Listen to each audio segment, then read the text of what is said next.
Welcome to the SDA Housing Podcast, brought to you by NDIS Property Australia.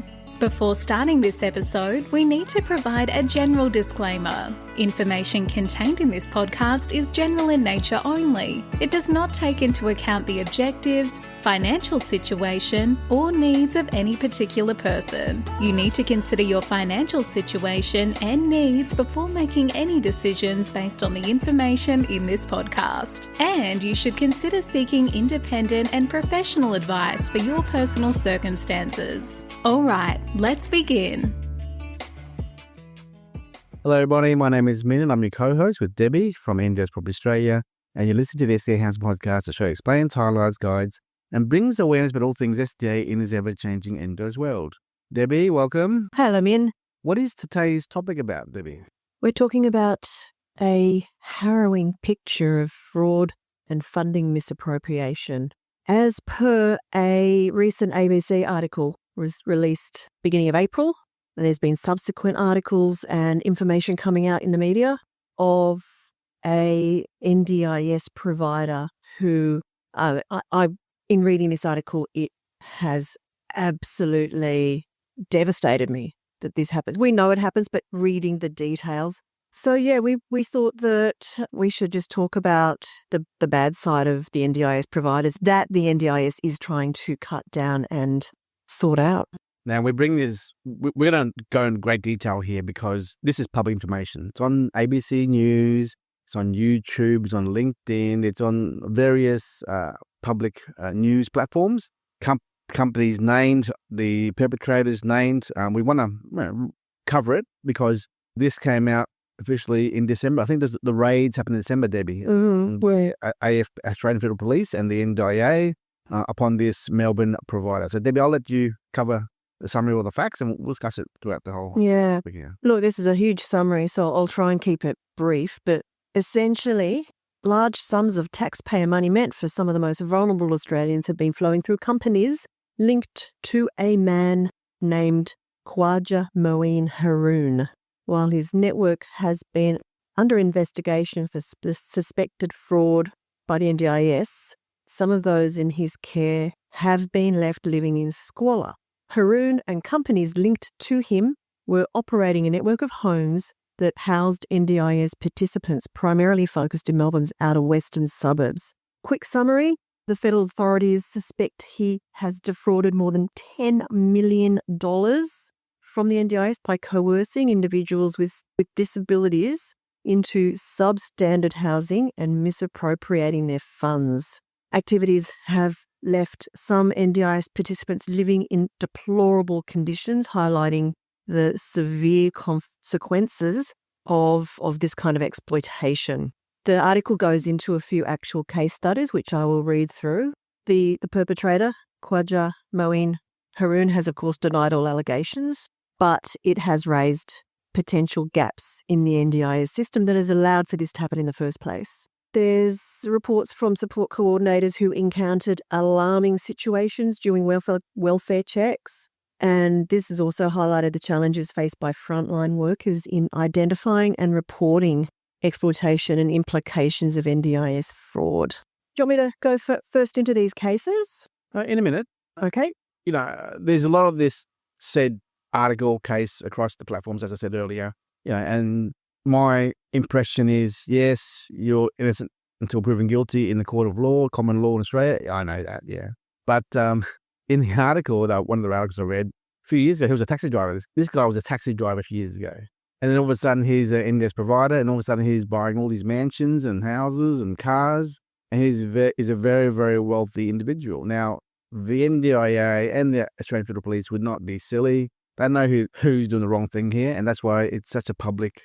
Debbie, this will be a major, one of the biggest fraud cases uncovered, I think, Debbie. Oh, absolutely. I haven't heard anything that's of this level when we're talking, more than $10 million from one person.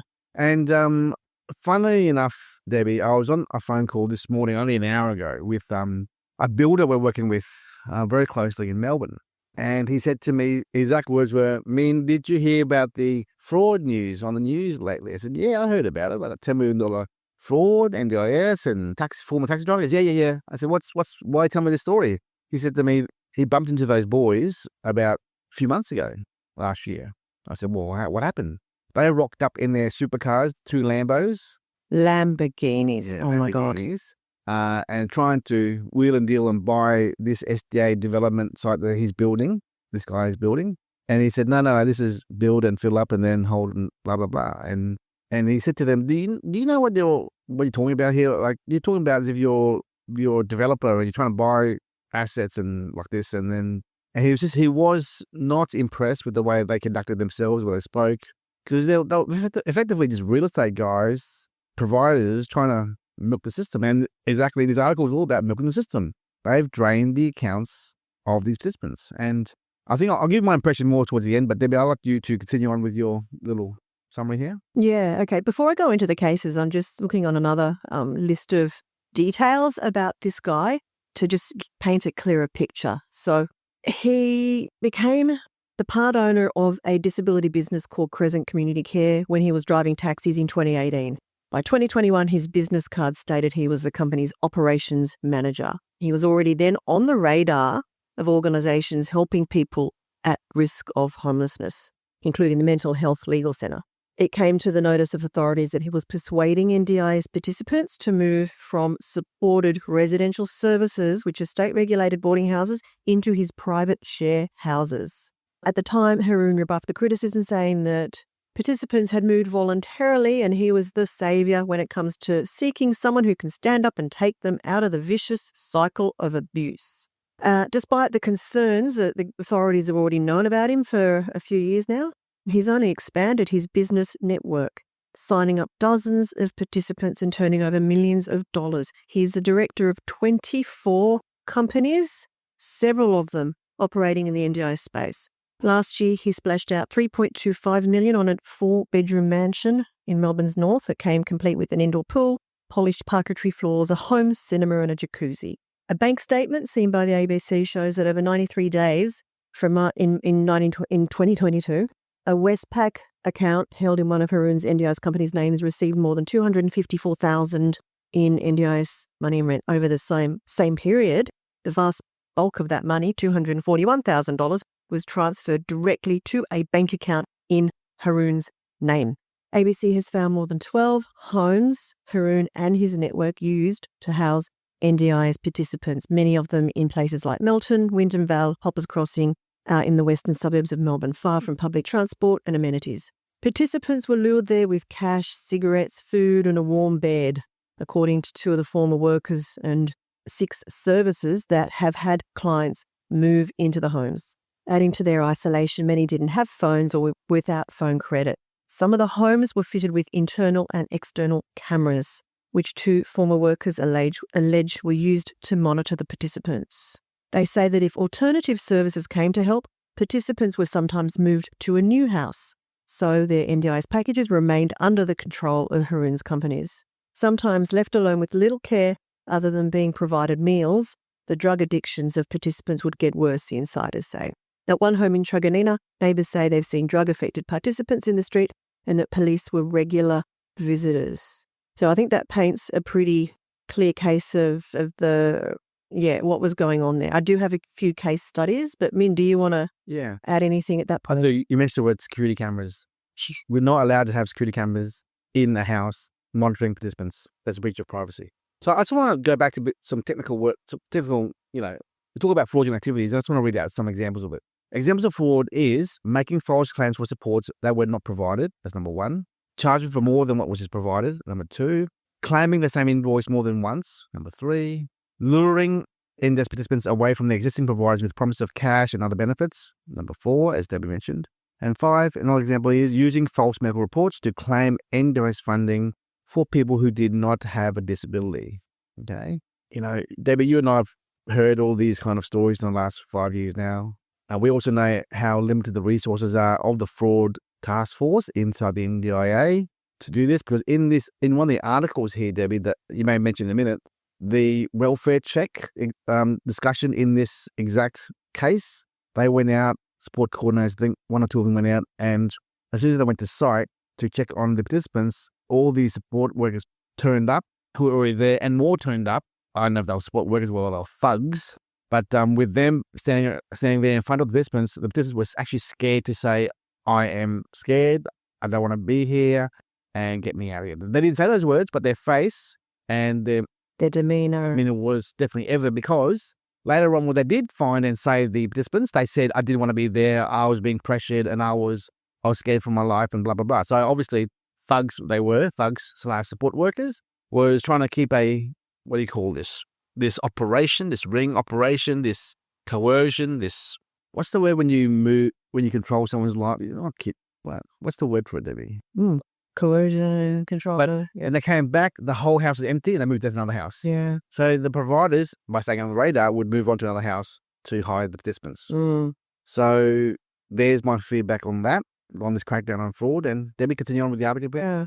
Yeah, well, I'm actually going to go into 3 case studies now. One of the one that Minh just referred to. The names have been changed, obviously, but this is a case of Greg. So a support coordinator went to visit Greg in a house in Wyndham Vale, an NDIS participant with significant mental health issues. She walked into the house and was struck by a lack of furniture. 1 dining table, 2 chairs. The TV was turned on, but it said it had no signal. She was speaking to Greg in the living room when another man came out of his room appearing agitated and begging to use her phone. He said he didn't want to live in the house anymore, alleging he was being mistreated and that he had no way of making calls, she says.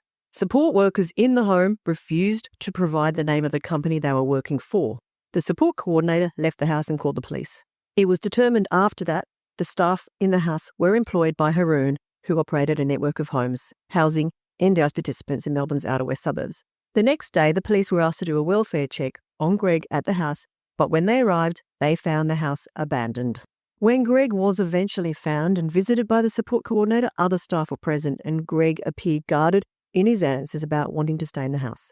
Later, when Greg eventually left the house, he told the support coordinator he had been petrified as he was told he wasn't allowed to leave the property unless with a staff member and that he felt like he was in prison. Case of Michael. Michael has an acquired brain injury, was living in a Melbourne public housing flat when he suddenly disappeared, causing concern among his carers. He had been persuaded to move to a house in Melbourne's outer western suburbs linked to Khwaja Moeen Haroon. Due to his disability, Michael was unaware of his new location.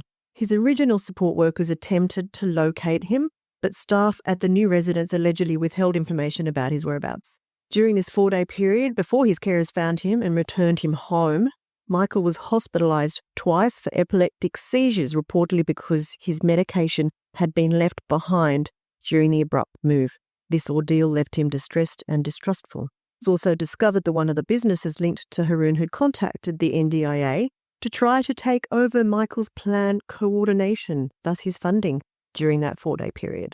And the last one, the case of Jim. Jim, a 59-year-old man, moved into an apartment rented by a disability company associated with Khwaja Moeen Haroon. He's now facing eviction and potential homelessness. Jim claims to have paid thousands of dollars from his NDIS funding for services he did not receive. This situation underscores the alleged misappropriation of funds and the severe impact on vulnerable individuals relying on the NDIS for support. As you were talking about these cases, Debbie, I just thought back about how easy it was to, I'll use the crude word, rip off the NDIS. PACE. PACE has been how long in system now, Debbie? The rollout of PACE? Nearly a year. Yeah. So prior to PACE, whenever providers submitted their invoice into the NDIS system, the product portal, it would be paid immediately. No questions asked. No checks, no balances. Yeah, just paid. And obviously this guy's been a NDIS provider for 6 years now, Debbie. Yeah. So prior to a year ago, every invoice was putting through was being paid immediately within 7 days. And it was a cash cow. It was a license to print money. It was cash cow. It was just pulling out money out of the system and just using it to his own benefits. And unfortunately, this is a podcast. You can't actually see the videos here. But if you go onto YouTube or Google and Google the word, the name. Even the ABC website. Yeah. You can see this actual video article, and see the deplorable squalor in which they're living in. We're talking about not SDA housing here. We're talking about normal houses, normal townhouses. It looks like third world. Oh, it's just horrific. Ghetto third world in West Melbourne. And when you have thugs / support workers, yes, I know, innocent until proven guilty, coercing, kidnapping, moving, convincing, bribing, whatever you want to call it, to enforce that this this organization controls the physical well-being or lack of well-being to drain their NDIS accounts for services not provided and rendered, then of course you go from zero to hero, taxi driver to multimillionaire in 6 years because the system's so easy to rip off. Debbie, your comments?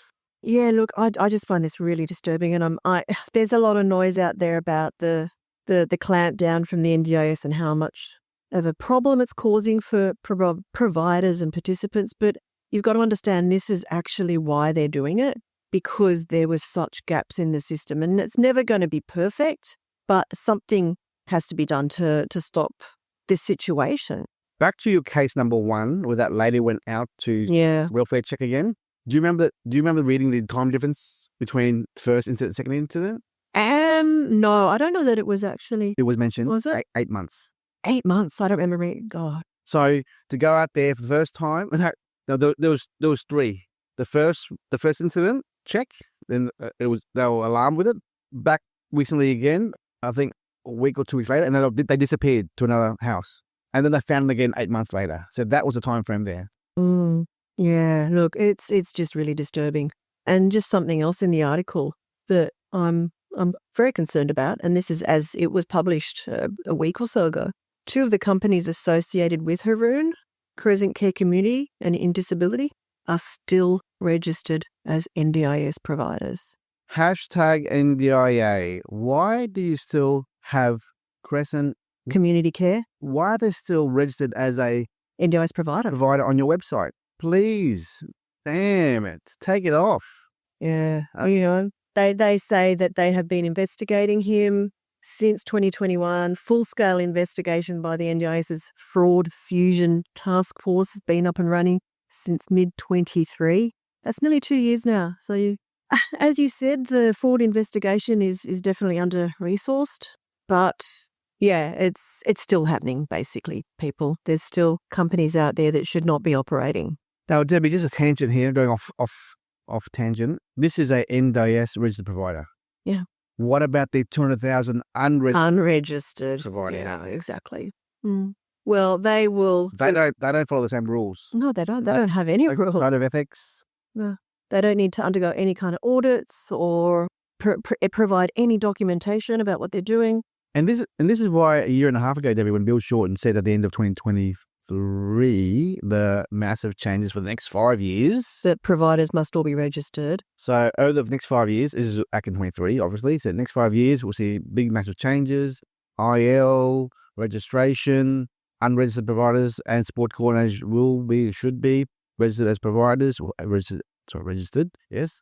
This is to help have a clean sweep of the fraud and the incorrect defrauding. However, I can see a hole there because these were registered companies. And I know that the vast majority of those 200,000 unregistered providers are probably doing the right thing. And they're going to now suffer or maybe go out of business because they don't have the resources to become a registered provider.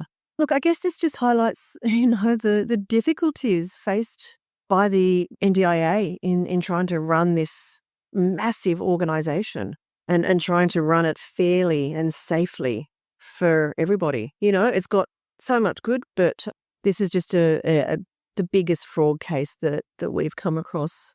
Look, my personal opinion on this very topic is people who work in businesses or business owners in the NDIS sector should not be making millions of dollars of profit personally for personal gain. Debbie, I know business should make a profit, but to make $1 squillion personally, that's a little bit unfair. And I will give you an example to our listeners here. My wife works for a very large NDIS provider in Queensland here. And she told me one story once where they went out to meet up with some SIL provider partners and talk about collaboration work. And in their visit to their office, car park was all these very fancy BMWs, Porsches, Mercedes. Like, come on. And they knew straight away that they should not be doing business with this organization, because if you're making that much money, I'm not saying milking or draining, but if you're making that much money in the NDIS, it's a little bit unfair when... It's suspicious. Suspicious when everyone is struggling to survive. Yeah. 5-10% profit margin is what the average is in the NDIS as providers.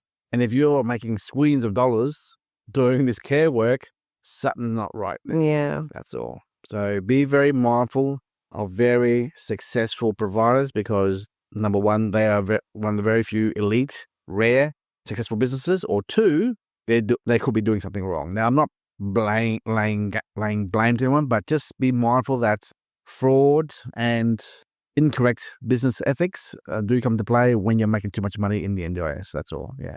Yep. Any final words, Debbie? I mean, of this topic of fraud crackdown and whatnot? No, not really. I think that sort of covered everything we wanted to say. Just, it's not a perfect world in the NDIS, but I believe that despite the difficulties in clamping down on the fraud and trying to make it a more efficient system, there will be problems, and we've seen that already. I mean, in our world, Debbie, the SDA world sector within the NDIS, as small as it is, we've seen a lot of organisations move on from SDA. And we're talking about SDA providers, we're talking about property spruikers. I mean, I've been in this sector with Debbie for the last 4 years or so. I've seen stuff and in my SDA world, our world, sorry. And I see certain providers who are developers / SDA providers, builders / SDA providers, SDA providers / spruikers. Where there's a buck to be made, a dollar to be made, the greedy individuals, organisations will be there. And I've heard stories about certain SDA providers, 2 of them, big ones in Queensland here, Southeast Queensland. One is ex-property guy, now is a big, massive SDA provider around Australia, wanting to list on the ASX stock market one day, doing so many guaranteed returns on SDA homes where they offer 200-300 grand returns on houses because they get they give the investors a share of the SIL provision care work. That's just conflict of interest. No, that may not be fraud, but it's definitely conflict of interest there. When you're juggling 2-3 things at once, being property guy, SIL provider, and SDA provider, for sure. Another organisation who recently, 2 months ago, had a raid on them by the Quality Assurance Commission from the NDIS, a raid on them and dragged the directors back from overseas, who I think are hiding overseas, back to their office in Brisbane to have an official face-to-face investigation, right? And all the staff who are managing the SDA properties there have all left because they were handling 300-ish properties and they were being yelled at, screamed at, threatened by investors.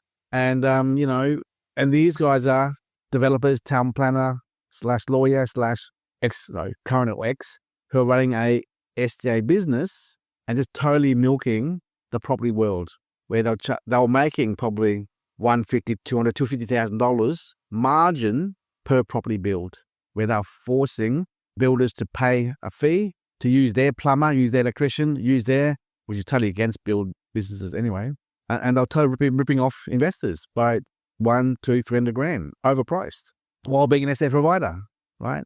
And recently I saw that they're trying to do a merger with a Sydney organisation, then they changed the name back to the old organisation. Complete mess. And when you're getting stories being told to you from investors who are having bad experiences with this SDA provider, which we always know are conflicted as well, when you're conflicted by money, then obviously you're in the wrong line of work, then it's really bad, right? Especially when one of them is an admin on several Facebook pages as well, with all these providers talking there. So I see him talking, and he, lo and behold, he's one of those guys inside this company that's gonna be in trouble one day is now with NDIS. So it may not be fraud, Debbie, but definitely when you're not ethical. That's ethical, sure. Conflicted, but you're almost fraudulent, And back to the Lambo guys, the guys in those cars walked up in Scoresby to this builder. A third party said that it's Commonwealth fraud. It's one thing to be called out by normal legal, fraud cases, but this is Commonwealth fraud. When you're defrauding the Commonwealth government, you're going to jail big time and for a long time as well. So if you're out there and you're listening, please be careful what you do. Because if you toe the line of illegal or unethical practices, then you could be in trouble there. That's all. They're my last words, Debbie. Anything else from you? No, nothing from me. Thanks, Min. Please make sure, Debbie, will add the YouTube video link, 1 or 2 of them, plus this article as well, so people can look at the video and see firsthand the videos of what Yeah, see what you see. do take the time to watch it. It's quite disturbing, but it's eye-opening. Cool. Thank you very much, Debbie. Bye-bye. Bye. We hope you enjoyed this episode. Please make sure you are subscribed and following us so you can keep in the loop with all of our upcoming episodes. We would really appreciate it if you could leave us a 5-star rating, a written review, and to share this podcast with those that could benefit. Until next time, catch you on the next episode.